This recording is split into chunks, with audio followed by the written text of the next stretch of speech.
بەناوی خوای گەورە سڵاوتان لەبێت بینەرانی بەڕێز و خۆشەویست ساڵێک تێپەردەبێت بەسەر بڕیاری سەپاندنی لێبڕینی موچە لەلایەن حکومەتی هەرێمی کوردستان. ساڵێک لەمەوبەر لە 21/6/2020 حکومەتی هەرێمی کوردستان بە پاساوی کەمبوونەوەی داهات بڕیاریدا لە سەدا 21 موچە لە فەرمانبەران ببرێت و ئەو کاتە ڕێگەیان تەنها بۆ 1 مانگە، بەڵام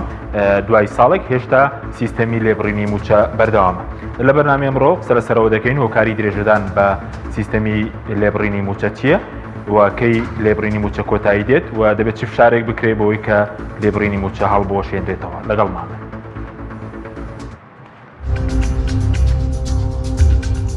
ساڵێک بەسەر بڕیاری حکوومەتی هەرێم بۆ لێبڕینی موچە تێدەپەڕێت. ساڵێک لەمە بەرەنجومەنی وەزیرانی هەرێمی کوردستان لە 21/6/2020 بە ئۆنلاین کۆبووەوە و بە پاساوی کەمبوونەوەی داهات بڕیاریدا موچە بە لێبڕینی لە سەدا 21 دابەش بکات. دوای کۆبوونەوەکە حکومەت ڕاگەاندراوێکی بڵاو کردەوە و تێیدا هاتبوو لێبڕینی موچە ڕێکارێکی کاتیە و تەنیا بۆ موچەی 1 مانگ دەبێت، کەچی ماوەی ساڵێکە حکومەت پەیڕەوی دەکات. حکوومەتی هەرێم ئەو کاتەی لێبڕینی موچەی داهێنا نرخی نەوت بۆ هەر بەرمیلێک 42 دۆلار بوو، بەڵام ئێستا نرخی نەوت بۆ 73 دۆلار بەرز بووتەوە، واتە نرخی هەر بەرمیلێک نەوت 32 دۆلار زیادی کردووە. لە هەمان کاتیشدا نرخی دۆلار بەرز بووتەوە. ئەمەش وا دەکات مانگانە حکوومەتی هەرێمی کوردستان نزیکەی 200 میلیارد دیناری دەست بکەوێت.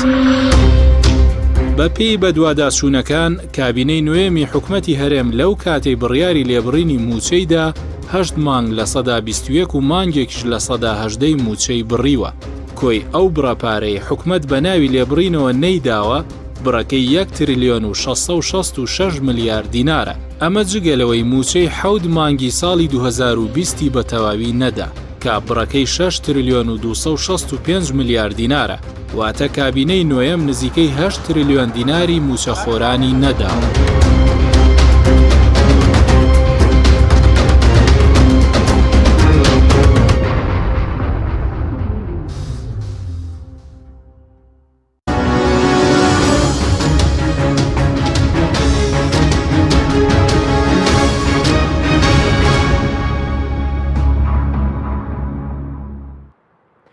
جارێکتر سڵاوتان لەبێت بینەرانی بەڕێز. بۆ قسەکردن لەسەر ئەم پرسە میواندارێک لە ئەبەرەزان دکتۆر سعید کاکەی سەرۆکی ڕێکخراوی کوردان بۆ شیکردنەوە و چارەسەری کێشەکان، هەروەها دکتۆر سەنگەر سەید قادر توێژەر لە ناوەندی ڕۆژهەڵاتی ناوڕاستمان کردو. سوپاسی ئامادەبوونیان دەکەین. کاک دکتۆر سەنگەر، ئەگەر لە بەڕێستانەوە دەست پێ بکەین، دەمەوێت سەرنجی بەڕێز بزانم لەبارەی ساڵێک تێپەڕبوون بەسەر بڕیاری لێبڕینی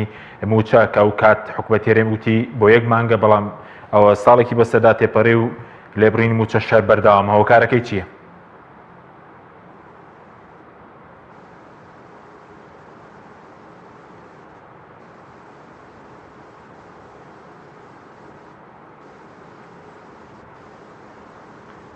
کاک دکتۆر سەنگەر گوێت لە ئێمەیە؟ ئێستا گوێم لێتانە. بەڵێ. سەبارەت بەوەی کە ساڵێک تێپەر دەبێت بەسەر بڕیاری لێبڕینی موچە، حکوومەت ئەو کاتە لە مانگی لە 21/6/2020 وتی تەنها بۆ 1 مانگە. هۆکاری چێ ساڵێکە بەردەوامە و بەردەوامی بە لێبڕینی موچە دەدرێت؟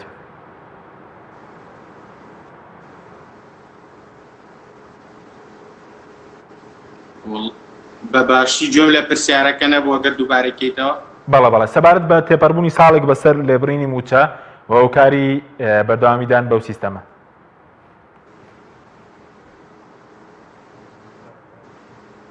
بەڵێ، سڵاو بۆ ئێوە بۆ بینەرانی کەناڵی پەیامیش.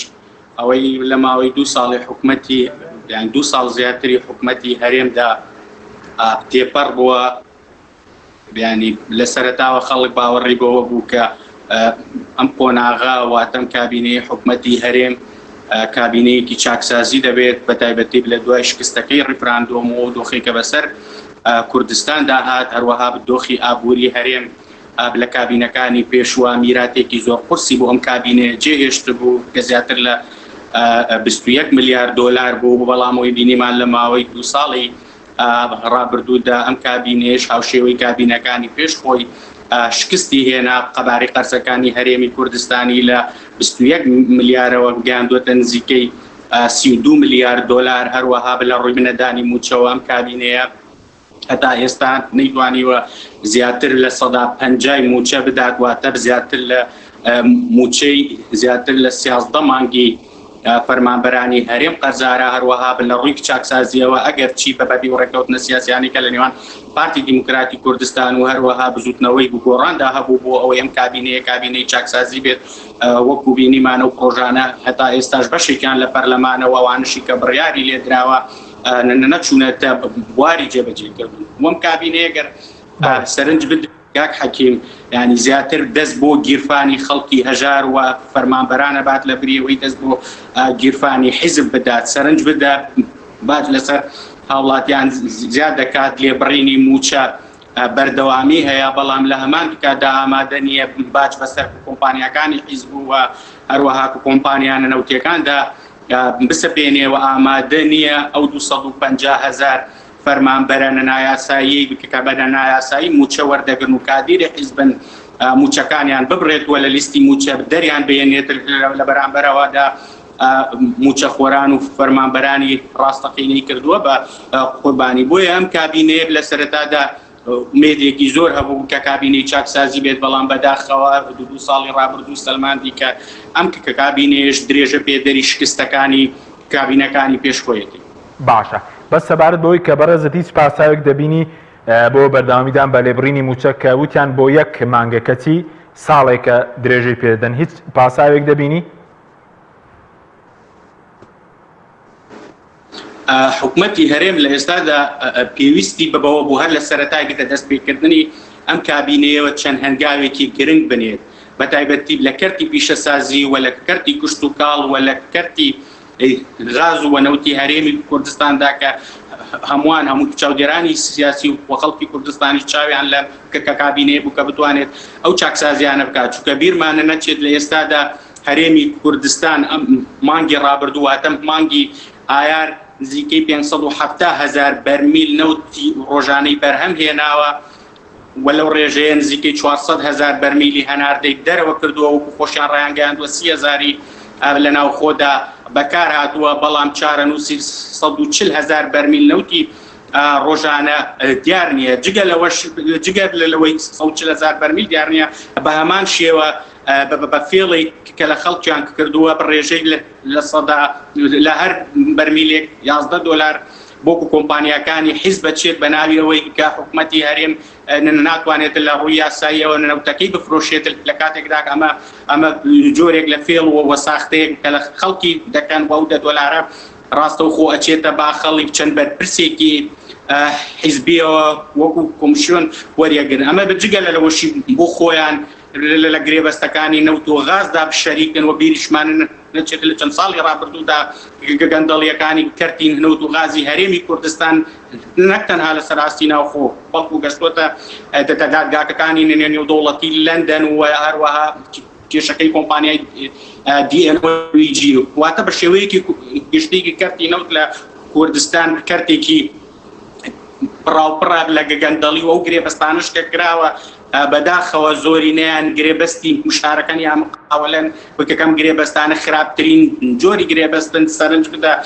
عێراقکە لە دۆخێکی سیاسی زۆر خراپدایە بەڵام ئەم گرێبەستەکانی بگرێبەستی خزمەتگوزاری نەوتین گرێبەستی خزمەتگوزاری نەوتی واتە حکومەت ئەو چێلگەیە ئامادە دەکات و لە بەرامبەر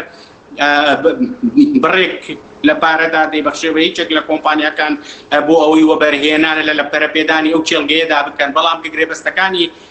هەرێم لەگەڵ کۆمپانیەکاندا بەهۆی ئەوەی کە شیرینی نەوت چاوی بچێرکە کردبوون لە پێناو چەند ملیارد دۆلارێکدا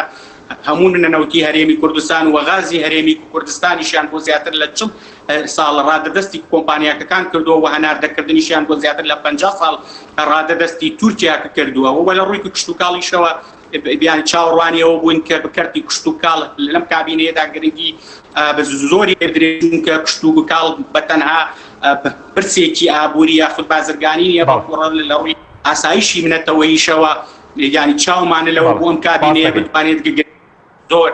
بەکەرتی کشت و کاڵ بدات چونکە بینیمانە لە کاتی ڕیفرانودۆمدا چۆن گەماڕۆمان خرایە سەر لەلایەن وڵاتانی ئێران و تورکیا و تەنانەت عێراقیشەوە بۆیە دەبوو لەم کابینەیەدا بیر لەوە بکەنەوە بگرنگی بم بەکەرتی کشت و کاڵ بدەن وەکو استراتیژێکی ئاسایشی نیشتیمانی هەرێمی کوردستان، بەڵام ئەمەش نەکرا و بە چاوەڕوان بوون لە ڕووی چاکسازی و ڕێخستنی باجەکەکانیشەوە حکوومەتی هەرێم چاکسازی بکات، بەڵام وەکو بینیمان هەتا ئێستا چاکسازیەکان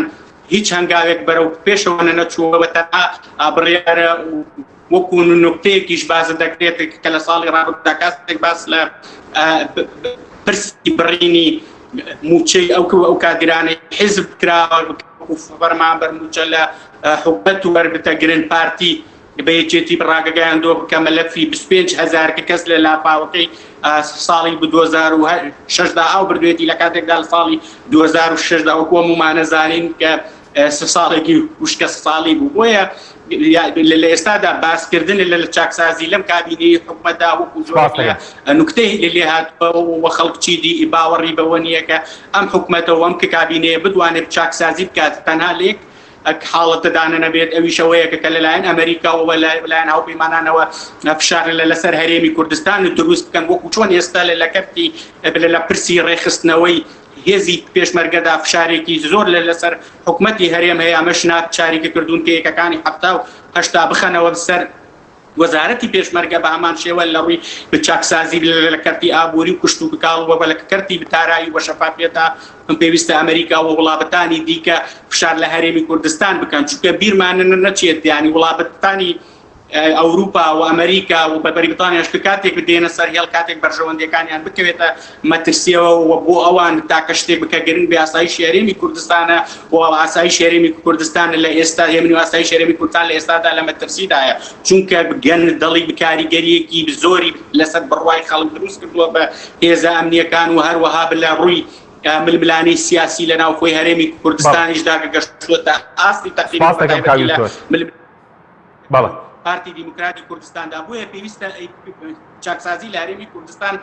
لە ئێستادا بەم حکومەتەوە بەم هێزانێکی ئێستا لە دەسەڵاتە ناکرێت، بەڵکو ئەبێ فشارێکی دەرەکی هەبێ و هەروەها لەسەر ئاستی ناوخۆش پارتە سیاسیەکانی دەرەوەی دەسەڵات فشار لە حکومەتی هەرێم و لە یەکێتی و پارتی گۆڕان و بکەن دکاوان لە ئێستادا لە دەسەڵاتدان هەروەها شقامیش بچوڵێنرێ و ڕێکخراوەکانی کۆمەلگای مەدەنی و میدیا بامویانەوە فشار لە حکومەت بکەن بۆ ئەوەی چاکسازی بکەن. بەڵێ سوپاس دەکەم کاک دکتۆر، دەگەڕێم وڵات کاک دکتۆر سعید جەنابیش بەخێر، سوپاس بۆ ئامادەبوونت سەبارەت بە ئەم کابینەیە ساڵێک لەمەوبەر بڕیاری لێبڕینی موچەی داهێنا، ئەو کاتوتیان بۆ یەک مانگە ئەوە ساڵێک تێپەڕی بە بچوونی بەڕێزت حکومەت ئیشی چێکە نەتوانێت خزمەت گوزارێکی سەرەتایی وەکو موچە دابین کە لە هیچ شوێنێکی دنیا بەم شێوە ماوەڵە لەگەڵ موچە خۆر دەکرێت موچە ببێت هەواڵی بەپەر لە و لێبڕین هەبێ پاشەکەوتە بێ نەبووە لە هیچ وڵاتێک و یاخود لە هیچ دامەزراوەیەکی حکومی لە هەموو دنیا شتیوانە بووە. ئەمەش هۆکارەکەی ئەم کێشەی زەقا هۆکارەکەی ڕوونە. باش طبعا بڕوانیت هەر کێشەیەک کڕۆکی ئەو کێشەیە ترسە. ترس لەکوێوە دێت؟ لە نەزانینەوە دێت. کاتێککە تۆ نەزانی چۆنێتی ئیدارەدانی کۆمەلگا لە ڕێگای حکوومەتەوە، نەزانی چۆن کۆمەلگا ئیدارە بدەیت، ئەڵبەتە ترست بەردەکەوێت لەوەی کە نەزانی چۆن حکومداری بکەیت. لێرەدا کە نەزانی چۆن حکومداریەتی بکەیت تووشی چی دەبیتەوە؟ تووشی چاوچنۆکی دەبیتەوە. لەگەڵ چاوچنۆکە تووشی دزی دەبیتەوە، چون کەسێک کە چاوچنۆک بێت هەوڵ دەدا پێش ئەوەی لە خۆی بخوا لە کەسانی دەوروبەری بخوات. لێرە بۆچی دەڵێم لە خۆی بخوات؟ چونکی ئەو دەیەوێت دەوڵەمەند بێ، ئەو ترسەی هەیەی لە هەمان کاتیشە ئەو نەزانینی کە هەیەی دەیەوێت لە ڕێگای چاوچنۆکیەکەیەوە خۆی دەوڵەمەند بکات لەسەر حسابی کەسی تر. ئەمە یعنی دکتۆر باسی ئەوەی کرد کە ئەم قەرزانە 21 ملیار دۆلار لە کابینەکانی پێشتر بۆ کابینەکانی پێشتر هەر ئیدامەدانی ئەم کابینەیە نییە، هەر خۆیان هەمان ستەمکار وەکو دەسەڵات دەڵێم، چونکی لێرە دوو جۆر دەسەڵاتمان هەیە، دەسەڵاتی حزبی ستەمکار کە قۆڕکاری حکومداریەکات و دەسەڵاتی حکومداری کە وابەستەیە بە حزب و یاخود حزب بەڕێوەی دەبات کە حزب لە هەموو جمگەکانە بوونی خۆی هەیە تۆ چۆن دەتوانی ئەمە چارەسەر بکەیت پێش هەموو شتێک دەبێ کەسی زانا لە شوێنی کەسی شاو لە شوێنی شاوەدا بنیت ئێمە سەرۆکی حکوومەتەکەمان سەرۆکێکی زانا نییە لە ئیدارەدانی حکوومەتە ئەم لەگەل ئەو پەڕی ڕێزم بۆ شخصی خۆی بەڵام من باسی پیشەکەی دەکەم ئەم ینی کاری ئەوە بۆ سیخڕی بکات بەسەر هاوڵاتیانی کوردستانەوە کاری ئەوە بۆ پاراستنی ئەمن و ئاسایشی حزبەکەی خۆی و زۆنەکەی خۆی بکات و ڕکابەر بێت لەگەل ئەم زۆنەی ئێرە کەواتە ئەمە لە چیوە دێت لە نەزانی ئیدارەدانی حکوومەت خۆ هەموو کەسێک شاوی ئەوە نییە بێت ببێتە سەرۆک وەزیر و وەزیر پێوەر هەیە بۆ ئیدارەدانی حکوومەت چونکە ئیدارەدانی حکوومەت زۆر جیاوازە لە ئیدارەدانی حزبی زۆر جیاوازە لە ئیدارەدانی دەستگایەکی هەواڵگری زۆر جیاوازە لە ئیدارەدانی دەستگایەکی سەربازی دەستگایەکی ئەمن و ئاسایش و پۆلیس و ناوخۆ جۆرەکانی تر ئەمانەی کە باسم کرد هەواڵگریە پاراستنە ئاسایشە پێشمەرگەیە هێزەکانی ناوخۆیە ئەمانە کەرەستەی سەرۆکی حکوومەتن کەرەستەی وەزیرەکانن بۆ جێگرەکەشی ڕاستە بڵین وانە بۆ پاراستنی حکوومەتەکە و لە هەمان کاتیشدا بۆ ئەوەی ئەم حکوومەتە بتوانێت ئەمن و ئاسایش بەرقرار بکات و ئیدارەی کۆمەلگا بدات ئەمانە نەزانن لە ئیدارەدانی کۆمەلگا و ترسنۆکن چونکی کاتێک کە تۆ گەندەڵی دەکەیت کە ترست هەبێ بوونت نەمێنێ لا بچیت ئەمان دەزانم بە چی شێوەیە هاتوونەتە سەر حکوم بە تەزویر و ساختەکاری و بە داپلۆسین و ستەمکاری ئەمڕۆکە کە ئەمانە کەرەستەکانیانە ئەترسن لەوەی خەڵک وشیار بێتەوە بێدار بێتەوە ئەترسن لەوەی خەڵک وەلایان وانێت وەکو چۆن سەدام حوسێنی وەلاوانە معەمەر قەزافی وەلاوانە حوسنی مبارەکی وەلاوانە علی عەبدوڵڵا ساڵحی وەلاوانە و نمونونەکانی تریە علی زەینە العابدینی وەلاوانە بە هەمان شێوە ئەمانە لەوە دەترسن خەڵک ڕاپەڕێ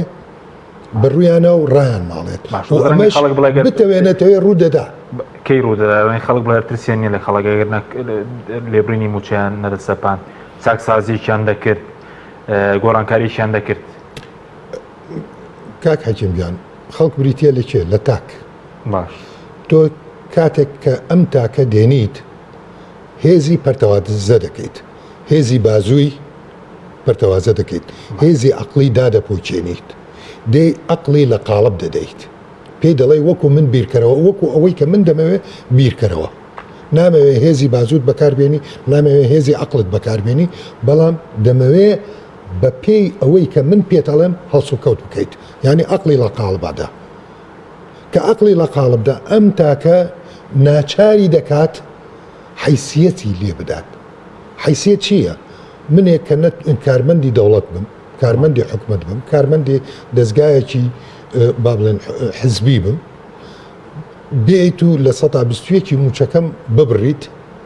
ڕووزەردم دەکەیت لای مناڵەکانم لای خێزانەکەم لای دایکم لای باوکم لای خوشکم لای برام لای دەرو دراسێ و خزم و کەس و کارم کە ناتوانم پێداویستی ژیانیان دابیر بکەم ئەمە واتە لە حیسیەتدانی تاک لە پاڵ ئەوەشە دێت لە کەرامەتی دەدات لە کەرامەتی تاک دەدات ئەمە خۆی لە خۆیدا هەر تاکێک بگریت چ کارمەندی دەوڵەت بێت و یاخود لە کەرتی تایبەتا بێت لە عەقڵی لە قاڵب دراوە هێزی پەرتەوازە کراوە لە حیسیەتی دراوە لە کەرامەتی دراوە ئێم خەڵکە تاکەی ئەمە قبوڵەکە ئەوان جەنابەت لە سەرەتا باست کردوتیان ئەم لێبڕینی موچەیە بۆ مانگێکە ئەوە ساڵێکە و ئێستاش کە ڕێکەوتنیان لەگەل بەغا کردووە باس لەوە دەکرێت کە ئەو 200 ملیارەی کە بە گوایە بدرێتە هەرێم و بدرێتە موچە قەرزیان کردەوە بە قەرزەکانی بدەن یعنی ئەمانە باکیان لە خۆراکی خەڵکی نییە باکیان لەوەیە کە چۆن خۆیان بپارێزن چونکی ئەترسن ترسنۆکن نۆکەری بێگانن هەر بە کورت و مختصری ئەڵێم نۆکەری بێگانن ئەگەر تۆ نۆکەری بێگانەی نەبی وەرن نۆکەری میلەتەکەی خۆت بە خەمی میلەتەکەی خۆ بخۆ نانی پێ بدە تا دەنگت پێ بدە تا لە دەسەڵاتە ڕادگرێ بەڵام نانی ئەبریت لە کەرامەت تێدەی لە حیسێت تێدەی عقلی لە قاڵبەدەی ئەو خەڵکە چی ئەو خەڵکە ئەوەی کە ئێستا تا ئێستا ڕاوەستاوە ئەڵێ ئەمەی کە بووە ڕەنجی جەماوەرەکەیە بە خوێنی شەهیدان دروست بووە ئەترسێ لەوەی کە ئەم دەستکەوتانەی کە دوای ڕاپەڕین کورد بەدەستیێناوە ئەترسی ئەم دەستکەوتانەی لە دەست بدە ئەترسێ عەرەبێک لە باشوورەوە بێت حکومداری بکات باشە کە تۆ عەرەبێک لە باشوورەوە بێت ئەترسی لەوەی حکومداری بکە ئەی بۆ قبوڵی دەکەی خاچی کوردستان داگیر کرێ لەلایەن تورکیاوە بۆ قبوڵی دەکەیت ئاغایەکی مێزەر لەسەر لە ئێرانەوە بێت و پێت بڵێ دەبێت بەو شێوەیە و بەو شێوە کاروباری حزبیت بەڕێوەبرێت کاروباری ئیداریت بەڕێوەبرێت نەوتەکەت ئاها دەبێت بەو شێوەیە بپاڵێورێت نەوتەکەی خۆتم بەرێ و من بۆ تیا پاڵەوەم و بە نرخێکی گرانتر پێ تێفرۆشم کاکەمە سپاس تۆ دەکرێن بۆ لاوەست کاک دکتۆر سەنگەر سەبارەت بە کێشەی موچە ئەوەندەی کە بەڕێزت توێژینەوەت کردبێ ئێستا داهات هەرێمی کوردستان چەندە بە زیادەوە بەشی موچە ناکەوە سەبارەت بەو 200 میلیارش کە ڕۆژێک دەڵێن دێت لە بەغداوە هیچ زانیارێکەیە بگات یاخود کێشەکە چییە؟ کاک حەکیم ینی بەندێکی باوەیە کە بەداخەوە زۆر جارەوەندە وتراوەتەوە سواو بوو ئەویشەوەیە ئێمە کێشەی کەمی داهاتمان نییە چونکە ینی ئابڕوچوونێکی گەورەیە بۆ حکومەتی هەرێم کە ماوەی 30 ساڵە حکومڕانەوە لە ئێستادا ڕۆژانە 570,000 بەرمیل نەوت بەرهەم دێنێت وە نزیکەی 400 ملیۆن پێ سێجا غاز بەرهەم دەێنێت و داهاتی خاڵە سنووریەکان و داهاتی ناوخۆ نزیکەی 270 ملیۆن دۆلارە واتە بە کۆی گشتی داهاتی هەرێم نزیکە بێتەوە لە 1 ملیار و 400 ملیۆن دۆلار بەڵام توانای پێدانی موچەی فەرمانبەرانی نییە ینی بە موچەی کادیرانی خۆشیەوە فەرمانبەر میلاکی حکومت حسابی کردوون کە نزیکەی 600 ملیۆن 600 بۆ 700 ملیۆن دۆلارەکەمە ئابڕوچوونێکی گەورەیە بۆ حکومەتی هەرێم کە لە دوای 30 ساڵ لە بەغدا بپارڕێتەوە و ئامادەی سازش بێت بۆ بەغدا تەنانەت تەنها لە پێناو 200 ملیار دیناردا ئەگەر بیرمان بێت چەند ساڵی بەڕابردوو کاتێک هەرێم و بەغداد گفتوگۆیان دەکرد هەرێم داوای نزیکەی 1 ملیار دۆلاری مانگانەی دەکرد دواتر ڕێژەیە لە سەردەمی عادل عەبدولمەهدیدا بکەم کرایەوە بۆ نزیکەی 450 ملیار و هەروەها لە کۆتایی ساڵی ڕابردووشدا لە سەرەتای هاتنی کازمیدا ئەو ڕێژەیە بە هەمان شێوە کەم کرایەوە بۆ نزیکەی 315 ملیار دینار و لە ئێستاشدا کەم کراوەتەوە بۆ نزیکەی 200 ملیار دینار ینی بەپێ ئەو پەیوەندیە تەلەفۆنیەکی کە لە نێوان کازمی و مەسرور بارزانیدا ئەنجام درا کازمی لەسەر بەرپرسیارەتی خۆی ئامادەی خۆی دەربڕی کە 200 ملیار دینار وەکو سولفە بنێرێت کە ئەمە ڕێکەوتنێکی سیاسی نییە و تەنها بیانی بەڵێنێکی شەفەیی بووە لەلایەن کازمەوە بۆ بۆی هەتا ئەو کاتێک کە وردە بکاریەکەکانی وردبینی لە داهات و هەروەها لە هەناردەکردنی نەوتی هەرێمدا تەواو دەبێت هەتا و کاتە حکومەتی عێراق ئامادەیە مانگانە 200 ملیار دینار بۆ هەرێمی کوردستان ڕەوانە بکات بۆ ئەوەی موچەی فەرمانبەرانی پێ بدات بەڵام کازمی لە بەغداد بۆ خۆتان نەزانن ینی چ لە ڕووی ئەمنیەوە چ لە ڕووی سیاسیەوە چ لە ڕووی ئابووریەوە فشارێکی زۆری لەسەرە و بە زۆر جار کاتێک بڕیارێک دەدات بۆ جێبەجێکردنی فشارێکی زۆری لەسەرە هەرچەندە ینی سەدرریەکان وا باس دەکرێت کە لە ئێستادا هاوپەیمانەی پارتی دیموکراتی کوردستان کە سەرۆکایەتی حکومەتی هەرێمی کوردستانە دەکات بەڵام ئەوەی ئێستا ڕێگرن لە ناردنی 200 ملیار دینارەکە ڕوتی سەدرا ئاماژەیان بۆ کردووە کە پێویستە هیچ پارێک بۆ هەرێمی کوردستان نەنێرێت هەتا ئەو کاتێک کە تەتصفی حساباتی دوای ساڵی 2023 هەتا ساڵی 2020 لە نێوان حکومەتی نەناوەند و هەروەها هەولێردا دەکرێت هەروەها پێویستە هەموو ئەو داهاتانەی هەرێم لە ناو خۆچ لە خاڵە سنووریەکان دەستی دەکەوێت پێویستە هەرێم تێیاندا شەفاف بێت بەڵام ئەوەی جێگەی پرسیارە ینی هەرێم راپۆرتێکی ئاراستەی دیوانی چاودێری دارایی عێراق کردووە کە ئاماژەی بە داهاتەکەکانی کردووە کە داهاتی ناوخۆی هەرێم کەمترە لە 7 ملیۆن دلار لە کاتێکا کە بەغدا شەزانەیە وەڕای گەشتی شقامی عێراقی و کوردستان شەزان کە داهاتی ناوخۆی هەرێم بەتەنها جگە لە غاز نزیکەی 270 ملیۆن دلارە وەکو لە ماوەی چەند هەفتەی ڕابردوودا هەریەکە لە لەیچێتی و پارتی یەکتریان بۆ تۆمەتبار دەکرد کە داهاتی خاڵە سنووریەکان ناگەڕێنەوە بۆ غەزێنەی حکومەت بۆیە بجۆرێک لە بێمتمانەیی لە نێوان حکومەتی بەغاوە هەولێردا هەیە و ناشەفافی حکومەتی هەرێم وای کردووە کە ئەو بەبارگرانی لەسەر کازمی هەیە زیاتر قورسی بکەن و نەتوانێت هەنگاوێکی جدی بنێت بۆ هاوکاریکردنی هەرێمی کوردستان ئەگەر نا کازمی زۆر جدیە لە هاوکاریکردنی هەرێمی کوردستان و بە یەک چاو سەیری تەواوی پارێزگاکانی عێراق و نەتەوەکەکانی عێراق و مەزەبەکانی عێراق دەکات بەڵام پێویستە حکومەتی هەرێمیش هاوکار بێت بۆ ئەوەی کازمی لەژێر ئەو فشارەدا باشگەز نەتەوە لەوەی بنێرێ بۆ هەرێمی کوردستان بەڵام هەتا ساتی ئەم دیدارەی ئێمە و ئێوە هیچ بڕیارێکی نووسراو نییە بۆ ئەوەی 200 ملیارد دینارەکە بۆ هەرێمی کوردستان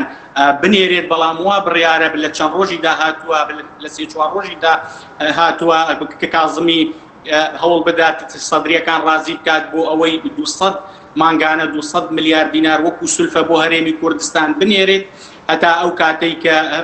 کاتەی کە تەسبیح حساباتی نێوان بەغداد و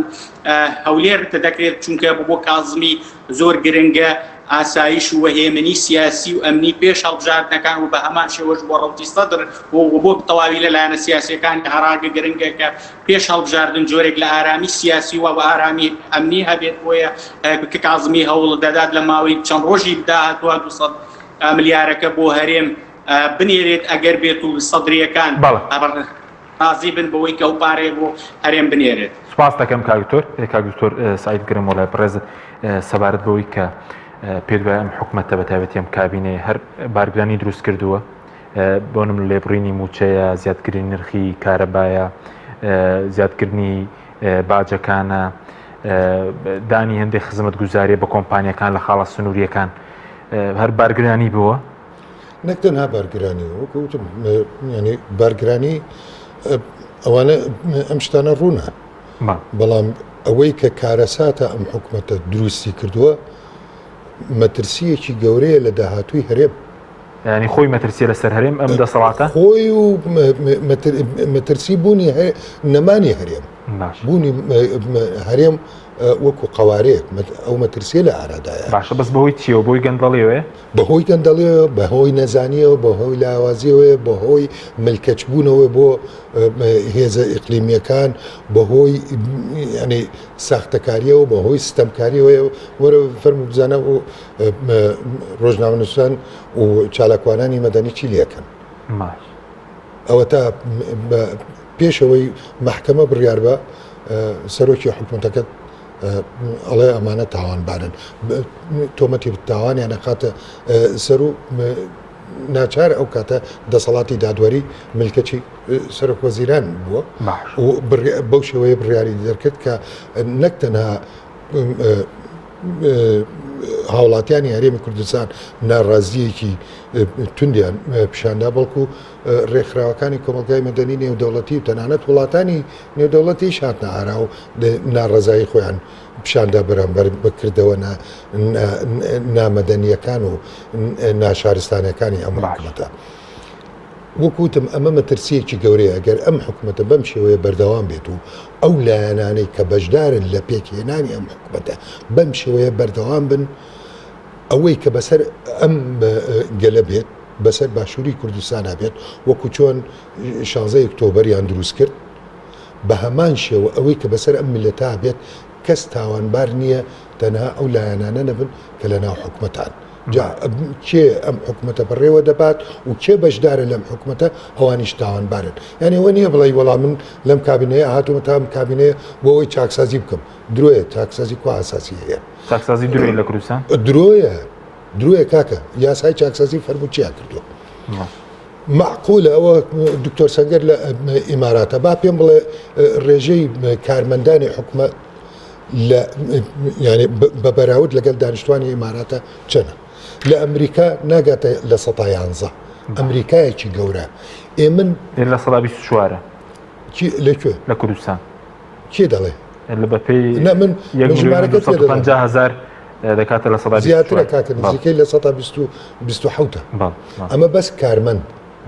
ئەمە بەس کارمەندی حکومەت بەولاوە ئەی حزبەکان ئەی ئەم بنکەوت و مەقڕ و مەڵبەند و کەرت و نازامچی ئەی ئەمانە ئەوانەی کە لەوێ هینن موچیان نییە ئەندامی سەرکردایەتی هەیە 8 ملیۆن وەرەگرێ مەکتەبی سیاسی هەیە 8 ملیۆن لەولا 8 ملیۆن وەرەگرێ لێرە 6 ملیۆن وەرەگرێ ئەندامی سەرکردایەتی لەولا 6 ملیۆن وەرەگرێ لێرە 5 ملیۆن وەرەگرێ بێ لەوەی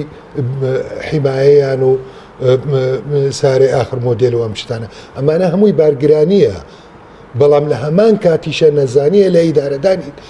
حکومەتە ئەم پارەیە بۆ ئەوان هەیە ئیدارەی مەڵبەند و ناوچە و لق و ئەوانەکەن بۆ کارمەندە هەژارەکە نییە کە نان نییە بیخوا بۆ ڕسوایەکەیت بۆ لە حیسیەتی دەیت بۆ لە کەرامەتی دەیت تاکەی باش بەس تۆ ئەم حکومەتە بۆ دوای ناوبەرەکەی ناوبەرمان هەیە بەڵە بینێرانی بەڕست ناوبڕێژ کورد و دەگەڕێنەوە وڵاتان لەگەڵمان بمێنە بریکاری تۆڕی میدیایی کۆمەڵ بۆ بەرهەمهێنان و بڵاوکردنەوەی ڕێکلام ئێرە سپۆرتچێکە گەورەترین سەنتەری وەرزشی لە کوردستان و عێراق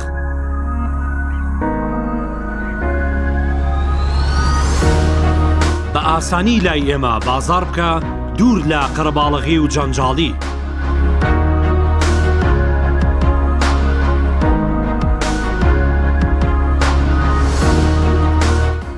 بەباشی کوالێتی و هەرزانی نرخ سپۆرتچێک بناسەرەوە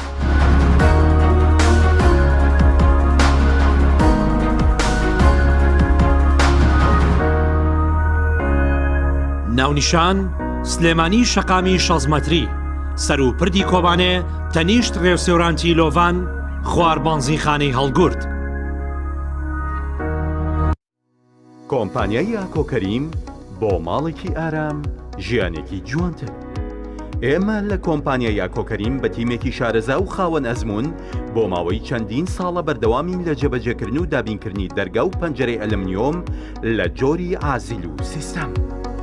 دڵسۆزی لە جێبەجێکردن و جددیبوون لە کارەکانمان وای کردووە دۆخی کارکردنمان فراوانتر بێ هەم لە ڕووی ژماری کارمەند و مەودای جوگرافیای کارکردنمان لە هەر 5 پارێزگاکەی هەرێمی کوردستان تاکو و پارێزگاکانی دیکەی عێراق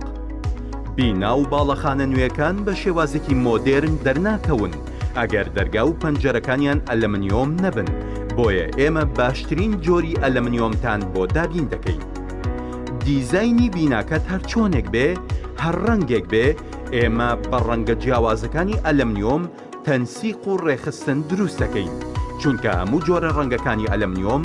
لای ئێمە بەردەستە کۆمپانیای ئاکۆکەریم بۆ ماڵێکی ئارام ژیانێکی جوانتر کارگەی ئاوی سلێمانی تازەترین بەرهەمی خستە بازاڕەوە کارگەی ئاوی سلێمانی بەهۆی کوالیتیە بەرزەکەی و ئاوە سازگەرەکەی یەکەمین کارگەیە لە عێراقدا کە بەرهەمەکانی لە ئەوروپا و ئیمارات بەردەستن بۆنی کەمترین بڕی سۆدیۆم و نەبوونی نیترات لە ئاوی بەڕادی سلێمانی وای کردووە ببێتە خاوەنی حەوت بڕوانەمی گیانی و لێدەوڵەتی ئاوی بەڕادی سلێمانی دڵنیایی زیاتر تەندروستی باشتر کارگەی ئاوی سلێمانی هەندێکە چەند چەندین جۆر چاکردن و تێکەڵ یەکەن هەندێکی ترە چەند لە چایخانەکان تێکەڵی چایەکانەکڕن بەڵام ئێستا بۆ یەکەم جار لە عێراقدا چای سەعدەدین خۆی بە تەنها ئەمداهێنانەی کردووە و تێکەڵەیەکی دەگمەنی بۆ ئامادە کردووە چای سەعدەدین تێکەڵەی چایخانە تابی بکە و ئەنجا بزانە تێکەڵکردنی چا چۆنە بێت تۆپ ئارت تاکە بریکاری تۆڕی میدیایی کۆمەڵ بۆ بەرهەمهێنان و بڵاوکردنەوەی ڕێکلام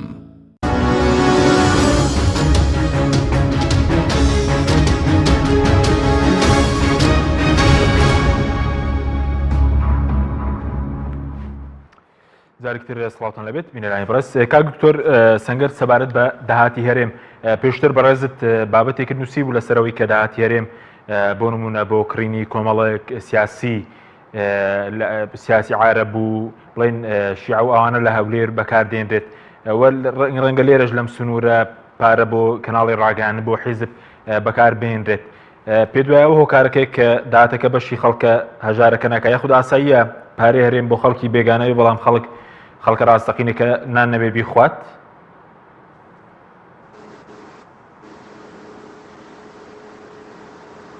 جملە پرسیارەکە نەبوو کاک حەکیم. بەڵێ سەبارەت بە مەسەلەی بەکارهێنانی داهاتی هەرێم ئێستا داهاتی هەرێم بەکاردێت بۆ غەیری خەڵکی کورد ینی سوودمەند بێ لە داهاتی هەرێم چاوڵاتی ئێرانی بێ چی تورکی بێ چی سیاسی بڵێن عارەبی بێ ئێستا لە هەرێم دابنیشێ یاخود حزبی سیاسیە بێت خەڵکی پارچەکانی تر بێ بەڵام داهاتەکەی لەسەر بودجەی خەڵکی کوردستان بێت و خەڵکی ڕاستەقینە ژنانی نەوێ بیخوات يعني كاك حكي من ناكري حكومتي هريمي كردستان لدواي 30 سال حكمراني هشتا تشاوي لبغداد هما بيرما نتشت صالي ب 2014 بارتي ديمقراطي كردستان بتايبت بلاني ابوري سر بخوي راگەیاند ولا ساڵی 2017 ئەوان هەوڵی دروستکردنی دەوڵەتیاندا ئایا دەکرێت ینی هێزێک یاخود هەرێمێک هەوری دروستکردنی دەوڵەت و ڕاگەیاندنی سەربەخۆیی بدات ینی توانای پێدانی 4 مانگ جارێک موچەی فەرمانبەرەکانی نەبێت یعنی ئەمە بۆ خۆی جێگەی پرسیارە واتە هەرێمی کوردستان نابێت چاوی لە بەغدا بێت بەڵکووە بێت چاکسازی لە ناوخۆیان بکرێت و داهاتە ناوخۆیەکان ڕێک بخرێتەوە کەرتەنە ناونەوتیەکانی وەکو پیشەسازی وە کوشت و کاڵ و باج و هەروەها کەرتی گەشتیاری ئەمانە سەرپێ بخرێنەوە بەڵام سەرنج بدەر لە کاتێک ئامان هەوڵی ئەوە سەرپێخستنەوەی کەرتی پیشەسازی دەدەن بارگرانی لەسەر خەڵک خۆستر دەبێت زۆر جار خەڵک باوەڕی بە بەوەیە بکەڵێ چاکی مەکەن بە خراپ نەبێت سەرنج بدە کارگەیەکی شیشەکەنەوە هەر تەنێک $200 ینی گرانە بێت تەنانەت بووە بە نوکتە کارگەیەکی جپسی پەتاتەکەنەوە جپسی پەتاتە لە بازاردا گرانە بێت بۆیە ینی چارەسەری بنەڕەتی بۆ چاکسازی لە کەرتی ئابووری و لە کەرتی دارایی هەرێمی کوردستاندا ئەوەیە دەست بە چاکسازی بکەن واتە چاکسازیەکی بنەڕەتی و چاکسازی بنەڕەتیش بریتە لە دەرهێنان یاخود سوکردنی دەستی حیزب لەسەر ئابووری هەرێمی کوردستان ئەوە ئێمە ڕۆژە لە ئیمارات سەرقاڵی مؤتەمەرێکین لێرە ینی هەوڵی ئەوە درێت کە سندوقێکی سیادی بۆ عێراق دروست بکرێەوە و سندوقە پارەی زیادەی دەداهاتی نەنەوت و هەروەها ئەو پشکانەی کە حکوومەتی عێراق بەتایبەتی لە کەرتی کارەبا هەروەها لە زەوی کوشت و کاڵی زەوی پیشە سەسازی زەوی بە بازرگانی هەروەها ئەو ئەملاکانەی ترکە کە حکوومەت هەیەی هەمووی بخرێت ئەو سندوقەوە بۆ سندوقێکی ینی سەر بەخۆ بێت هەوڵ بدرێت و بەرهێنانی لە ناوخۆی عێراق و لە دەرەوەی عێراقیش پێ بکرێت بۆ ئەوەی هاریکاری حکوومەتی عێراق بێت بۆی بکات هێگە کەوتە قەیرانێکی داراییەوە ئەم سندوقە سیادیە هاوکاری حکوومەتی عێراق بکات و سندوقی سیادی لە جیهاندا ئێستا یەکێکە لە ڕەکیزەکان و بنەماگەکانی ئابووری وڵاتان و ئابوور وڵاتان پشت بە سندوقە سیادیەکانیاندا بەستن وە قەبارەی ئەم سندوقە سیادیانە لە ئێستادا لە جیهاندا گەشتوتە نزیکەی 7.5 تریلیۆن دۆلار واتە نزیکەی 1/5 کۆی ئابووری قبل لە وڵاتە نەوتیەکاندا بەتایبەتی لە نەناوی چکە خاوەنی سندوقێکی سیادیە کە داهاتەکەی زیاترە لە 800 ملیارد دلار هەروەها ئیمارات سندوقێکی دوو سندوقی سیادی هەیە سندوقی سیادی دوبەی و سندوقی سیادی ئەبوظەبی هەیە کە داهاتەکان نزیکە بێتەوە لە 750 ملیارد دلار بۆیە بۆ هەرێمی کوردستانیش لە ئێستادا گرنگە جگەر لە چاکسازی لەسەر ئاستی ناوخۆ و چاکسازی لەسەر ئاستی حکوومەت و چاکسازی لەسەر ئاستی حیزب و چاکسازی لەسەر ئاستی کەرتی دارایی و ئابووری پێویستە بیر لە دەدامەزراندنی سندوقێکی سیادی بکاتەوە و ئەم سندوقە سیادی لە بریەوەی کەرتی کارەبا یاخود کەرتی دەدابشکردنی غاز و سوتەمەنی بیر یاخود ئەملاک و ئەو زەویانەی کە کەم مڵکی حکوومەتی هەرێمی کوردستانە لە بریەوەی بدرێ بە کەرتیتایی بەبەت و وەکووە بینین لە سلێمانی و لە کەلار و لە هەولێر چۆن تەخشان و پەخشانەکرێت ئەو کاتە دەتوانرێت ئەم زەویانە بخرێتە ئەو سندوقەوە وهروەها داهاتی زیاتر بخرێت ئەو سندوقەوە و هاوڵاتیانیش ینی بەشداریان پێ بکرێت لەو سندوقەکانی دەستێکی کاری زۆر بخەیتە بگەڕەوەها توانێت داهاتێکی زۆر بۆ هەرێمی کوردستان ینی بخاتە بەبەردەستی حکوومەتی هەرێم و خەڵکی هەرێمی کوردستان هەروەها ئەتوانێت ئەم سندوقە بۆ بەرهێنان لە کەرتی پیشەسازی و لە کەردی کوشت و کاڵدا بکات. ئێمە لە بری ئەوەی بکو کۆمپانیایەکی تورکی یاخود کۆمپانیایەکی ئێرانی بهێنین بۆ کوردستان بۆ ئەوەی وەبەرهێنان بکات یاخود ئەو کاڵا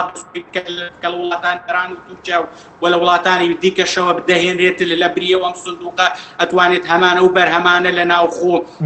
دروست بکات. ینی پێگەی تێڕامەمەمانە ینی ئێمە خاوەنی 5 دەشتی کوشت و کاڵی بە پیتین هەتا ئێستا شکەرەوەز و تەماتە و باینجان و خیار لە وڵاتانی دەرەوە هاوردە بکەین. ینی تەنانەت سەرنج بدە ئێمە خاوەنی سەرمایەکی زۆری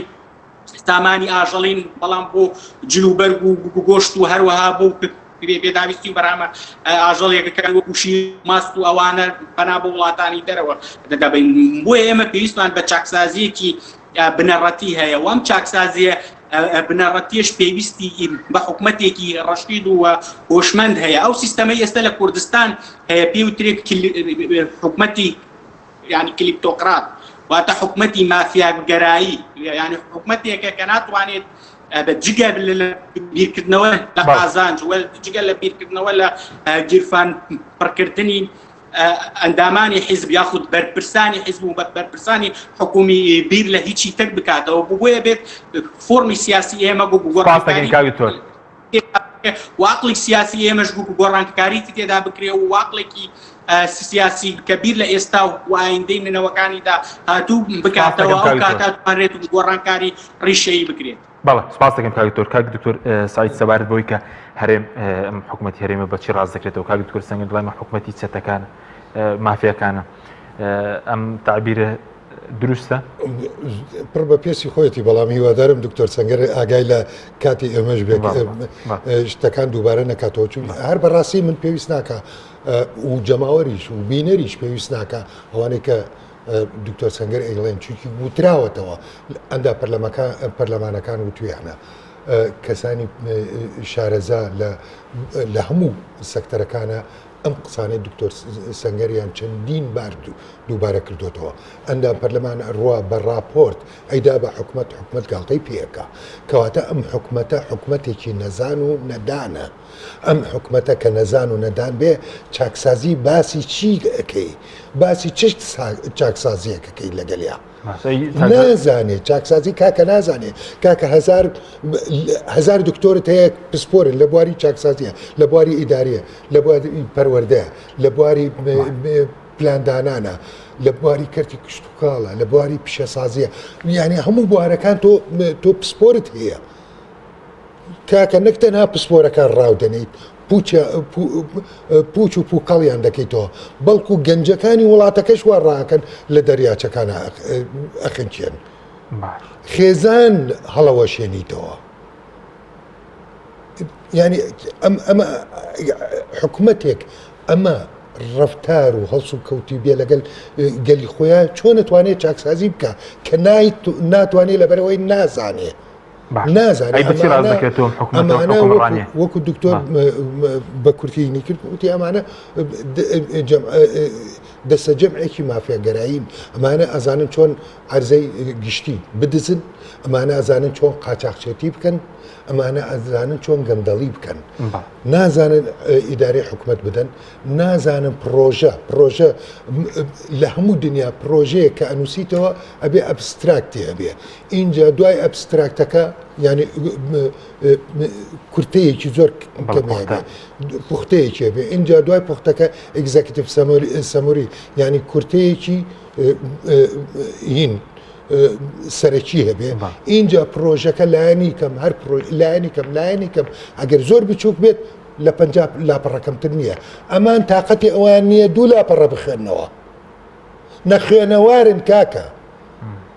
کەسێک کە نەخوێنەوار بێ پێم ناڵێ چۆن ئیدارەی حکوومەتەکات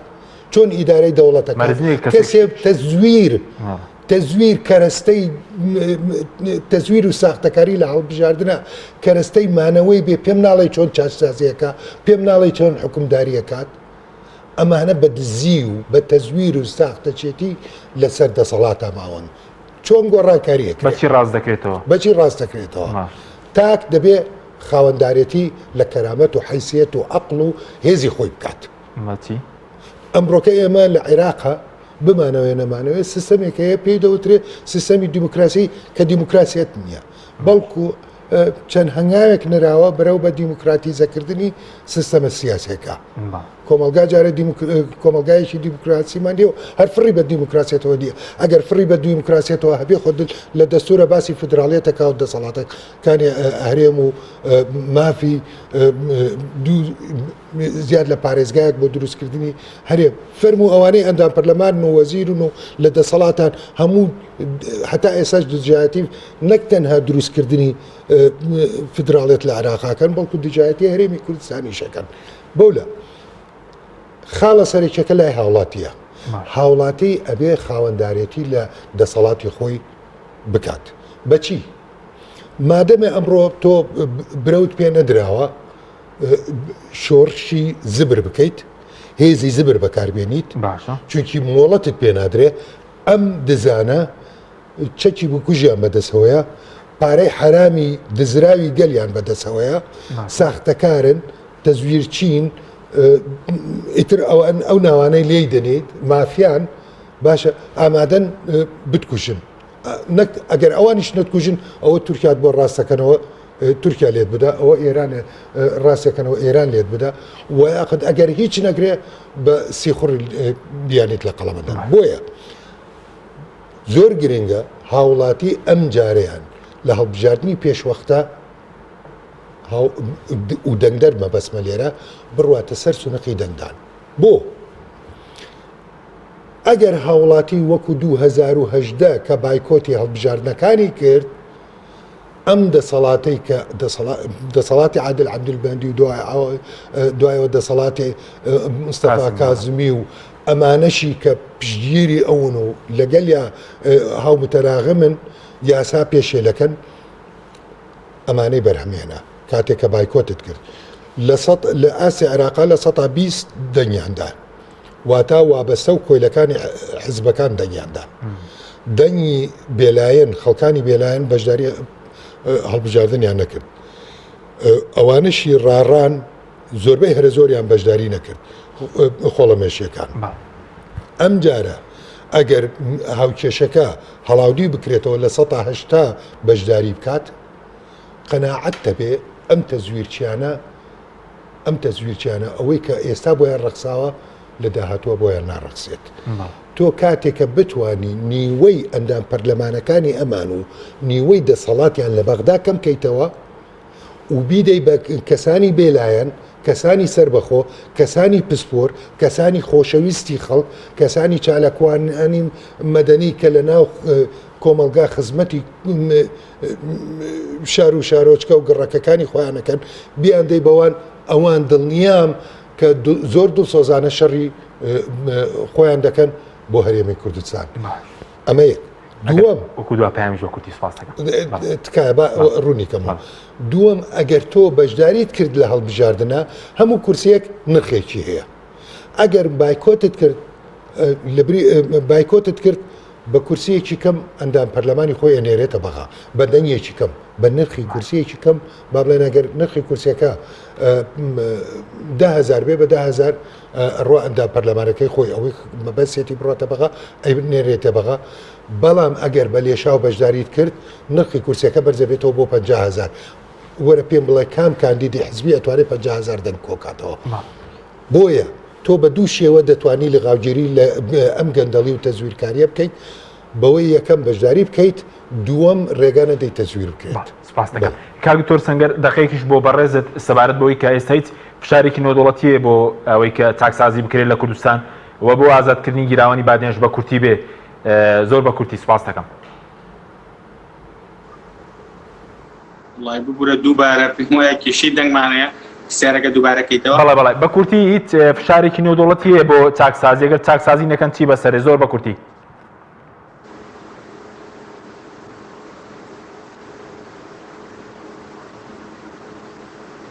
دەنگەکە بە باشی ناگاتە من بەڵێ بە کورتی ئەگەر چاکسازی نەکەن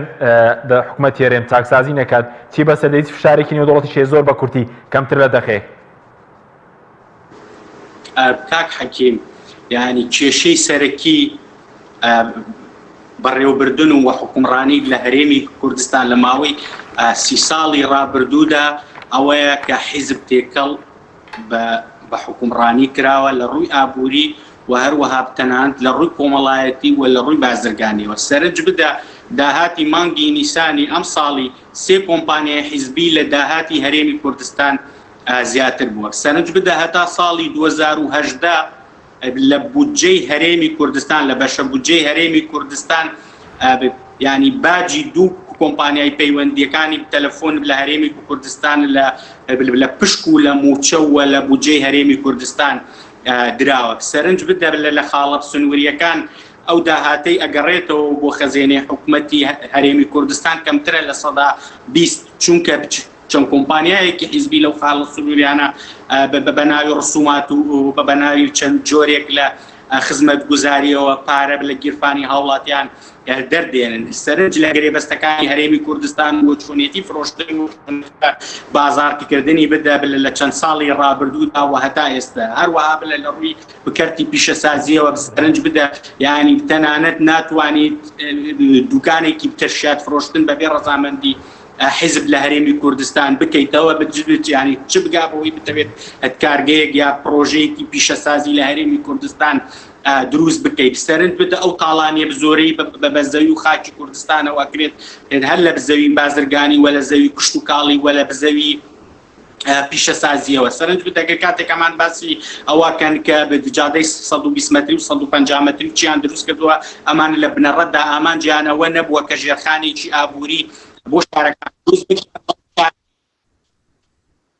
دکتۆر کاتمان تاوا بوو سپاسان دەکەم زۆر سپاس بۆ دکتۆر سەنگەر سەید قادر کە لە ئابوزەبیەوە لەگەڵمان بووی هەروەها دکتۆر سعید کاکەی لە ستۆدیۆ سپاسان دەکەم سپاس بۆ بینەرانی بەڕێز سپاس بۆ هاوکارانم خواتان لەگەڵ